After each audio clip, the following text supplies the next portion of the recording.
Mary Martin Neopold. Saya berjumpa dengan Mary Martin Neopold untuk pertama kali dalam seminar tentang internet yang diisi oleh John Hari Caran pada Februari 2001. Dalam buku ini, Anda akan menemukan banyak kalimat mengenai John Hari Caran dan seminarnya. Seminar itu adalah satu titik menentukan bagi saya.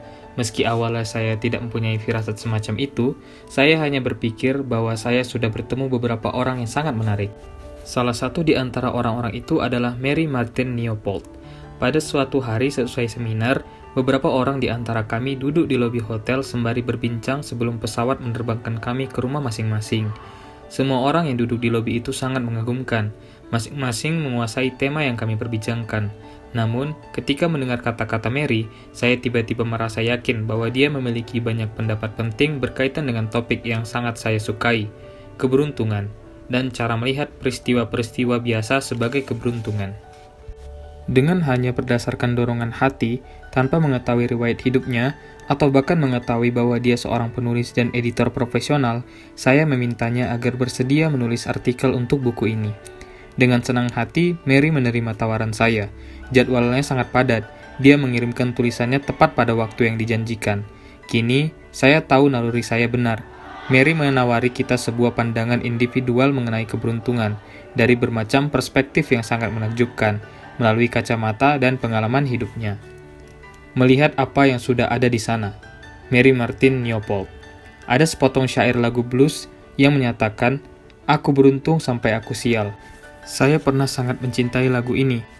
Saya mengimaninya, menganggukkan kepala dan terjumus ke dalam belas kasihan setiap kali mendengar lagu itu. Itulah saya. Begitu mereka mengenal saya, lalu saya berpikir, dan saya tertawa. Alangkah kasihan diri saya, kesialan mengelilingi saya. Itulah yang terjadi dalam pikiran dan pandangan saya mengenai kenyataan. Hari ini, saya berpikir lebih baik menyanyikan syair ini. Aku tak akan beruntung sampai aku punya sepasang mata baru. Persepsi cara kita melihat segala sesuatu, hal-hal baik, hal-hal buruk, keberuntungan, kemalangan, saya pikir merupakan hal yang membentuk cara kita membentuk dunia. Saya butuh waktu bertahun-tahun untuk menemukannya. Hampir sepanjang hidup, saya berpikir bahwa jika saya memikirkannya, maka ia juga akan memikirkan saya. Well, pada kenyataannya, itulah yang benar-benar terjadi. Anda adalah pikiran Anda. Para mistikus dan filsuf serta guru yang tercerahkan telah mengucapkan kata-kata ini sejak berabad-abad silam. Itu sebabnya, keyakinan saya bahwa pikiran merupakan bagian padat dari realitas, bertentangan dengan perubahan pola energi yang barangkali berdasarkan realitas, membuat saya terbelenggu. Apa yang membuat saya gundah ialah ini. Anda dapat mengubah pikiran Anda, serta persepsi Anda, dan saya, bukan orang lain atau situasi tertentu, harus memilih apa yang mesti dipikirkan.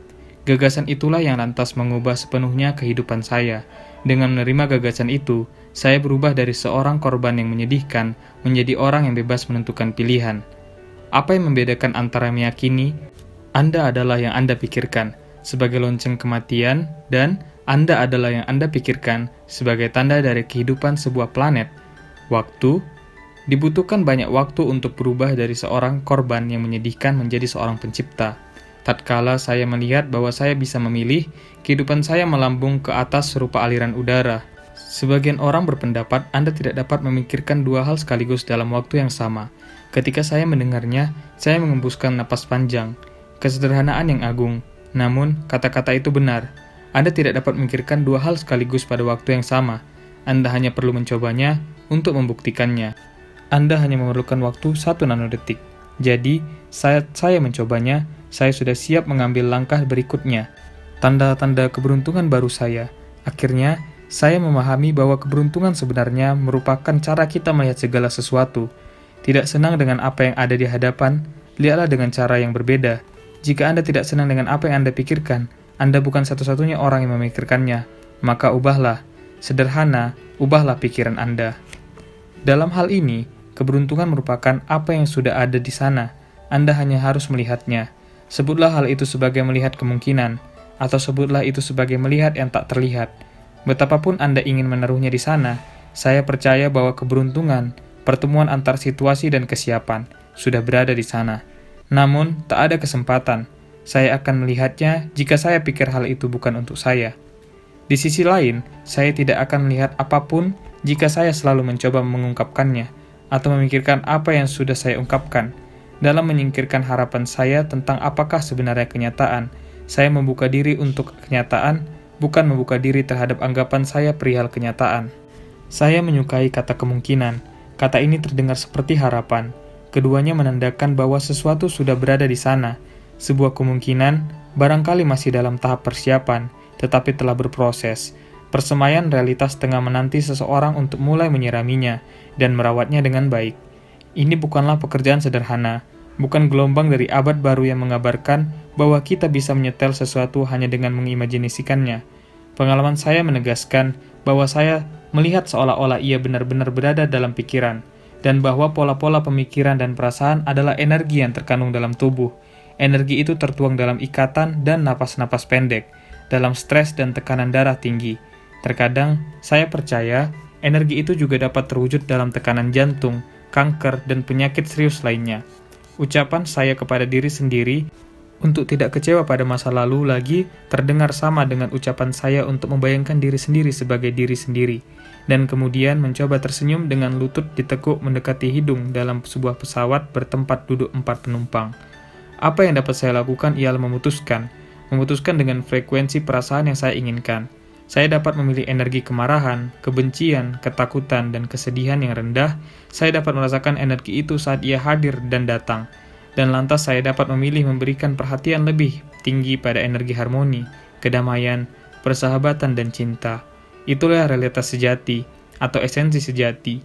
Frekuensi tingkat rendah sebenarnya hanyalah manifestasi dari ego saya yang merasa diri sebagai realitas terpisah. Itu sebabnya rentan, protektif, defensif, penuh kebencian. Bukan sebagai ekspresi dari energi harmonis yang saling bergantung yang menciptakan semua ini. Dalam Everyday Zen, buku karya seorang guru Zen bernama Charlotte Joubek, disebutkan ada seorang Zen Cina tua yang mengisahkan tentang seorang pendeta yang mendatangi gurunya, lantaran sangat marah dan ingin meminta pertolongan gurunya. Sang guru berkata, "Tunjukkan kemarahanmu kepadaku." Sang pendeta menjawab, "Saat ini aku sedang tidak marah, sehingga aku tidak dapat menunjukkannya kepada guru."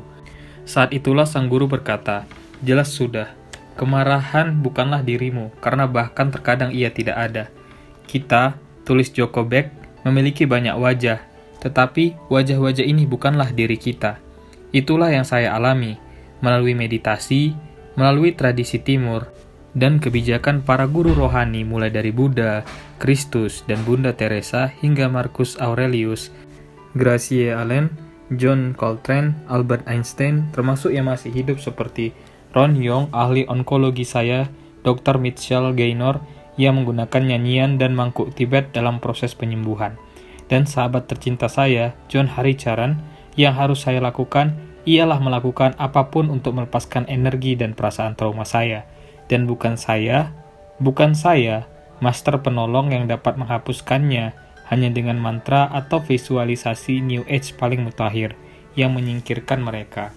Di atas segalanya, secara harfiah di atas dan di dalam diri saya harus meminta bantuan. Sembuhkan saya Tuhan, demikian doa saya. Tolong saya Buddha, semoga seluruh makhluk dibebaskan. Semoga seluruh makhluk berbahagia. Semoga saya menjadi sosok yang bebas. Semoga saya berbahagia. Sembuhkan saya, wujudkan diri saya menyerah. Saya terbuka bagi esensi pengobatanmu. Itulah satu-satunya doa yang saya ketahui manfaatnya. Sekali lagi, berdasarkan pengalaman yang sering saya utarakan kepada orang lain. Doa itu bekerja. Saya percaya karena doa itu meminta saya bergerak, pasrah, sikap terakhir yang ingin saya ajukan. Dengan doa ini, saya melepaskan seluruh perasaan untuk menyelesaikan segala sesuatu.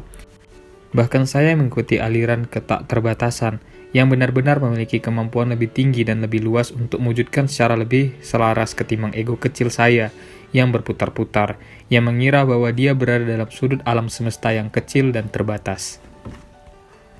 Hari ini, kehidupan saya sangat berbeda dengan 5 tahun lalu, dan bertolak belakang dari kehidupan 13 tahun silam, sewaktu saya baru memulai melakukan meditasi saban pagi. Selama hampir 20 tahun terakhir, saya seorang pekerja lepas di Manhattan. Sebagian besar pekerjaan yang saya tangani ialah menulis artikel, cerita, brosur, pidato. Sebagian besar untuk surat kabar dan majalah. Saya juga menjadi konselor bagi banyak orang, sebagian besar adalah perempuan. dalam bidang tulis-menulis dan cara untuk bertanggung jawab atas kehidupan mereka dan mewujudkan hal yang mereka inginkan. Bukan mengutuk orang lain, biasanya orang tua atau teman, lantaran apa yang mereka inginkan tidak terwujud. 2 tahun silam, kehidupan saya mengalami perubahan tatkala saya menulis sebuah novel. Akhirnya saya memasuki lorong-lorong bahasa untuk menggugah semangat orang lain. Selama bertahun-tahun, saya mendengar diri saya berkata, "Selamilah hal itu sayang, lakukan lompatan, kau mendapatkan kepercayaan." Sangat sering saya mengatakan hal ini, sehingga kalimat itu terus bergema di dalam diri saya. Ketika saya melihat apa yang terjadi pada kata-kata saya menyadari bahwa saya terus membahas hal yang sama karena saya menarik banyak orang yang membutuhkan saya untuk mengatakan hal itu. Kini saya dapat melihat bahwa saya menarik diri saya sendiri pada hal-hal yang harus saya pelajari, dan saya melihatnya sewaktu bermeditasi. Ini adalah sebuah teknik, meski bukan teknik tradisional yang kerap saya gunakan dan anjurkan.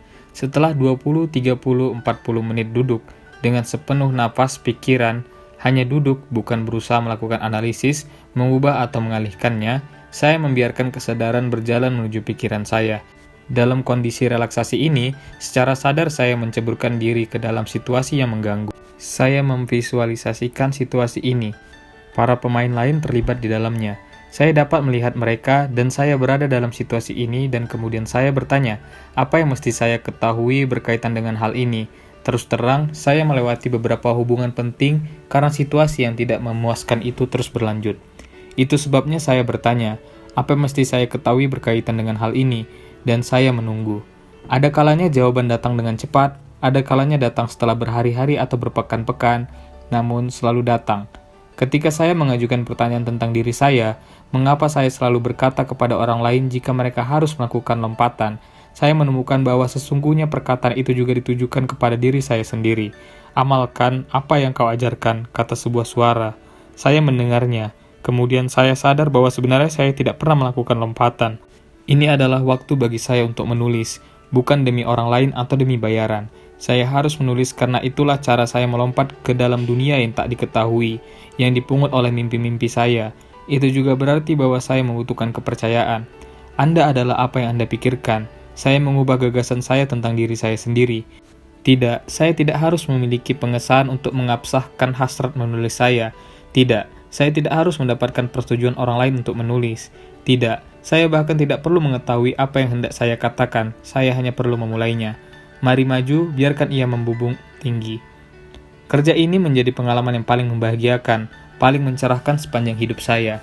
Dalam pengalaman itu, saya menemukan kaki saya dan mendengar suara saya. Kemudian saya menemukan bahwa ada jurang perbedaan yang lebar antara menulis kata-kata. Selama beberapa dasawarsa saya dibayar untuk melakukannya dan mengekspresikan diri sendiri. Esensi alam semesta berada dalam hal ini. Ini tak ubahnya mulai menari seperti yang saya lakukan pada tahun 1950-an ketika saya kecil. Saya tidak berpikir tentang langkah kaki saya hanya membiarkan musik menggerakkan kaki, pinggul, dan tangan. Satu-satunya yang saya tahu ialah saya senang melakukannya, dan perasaan ini sendiri adalah balasan yang setimpal. Akankah Anda menyebut ini sebagai keberuntungan? Saya kira saya tidak akan menyebutnya demikian.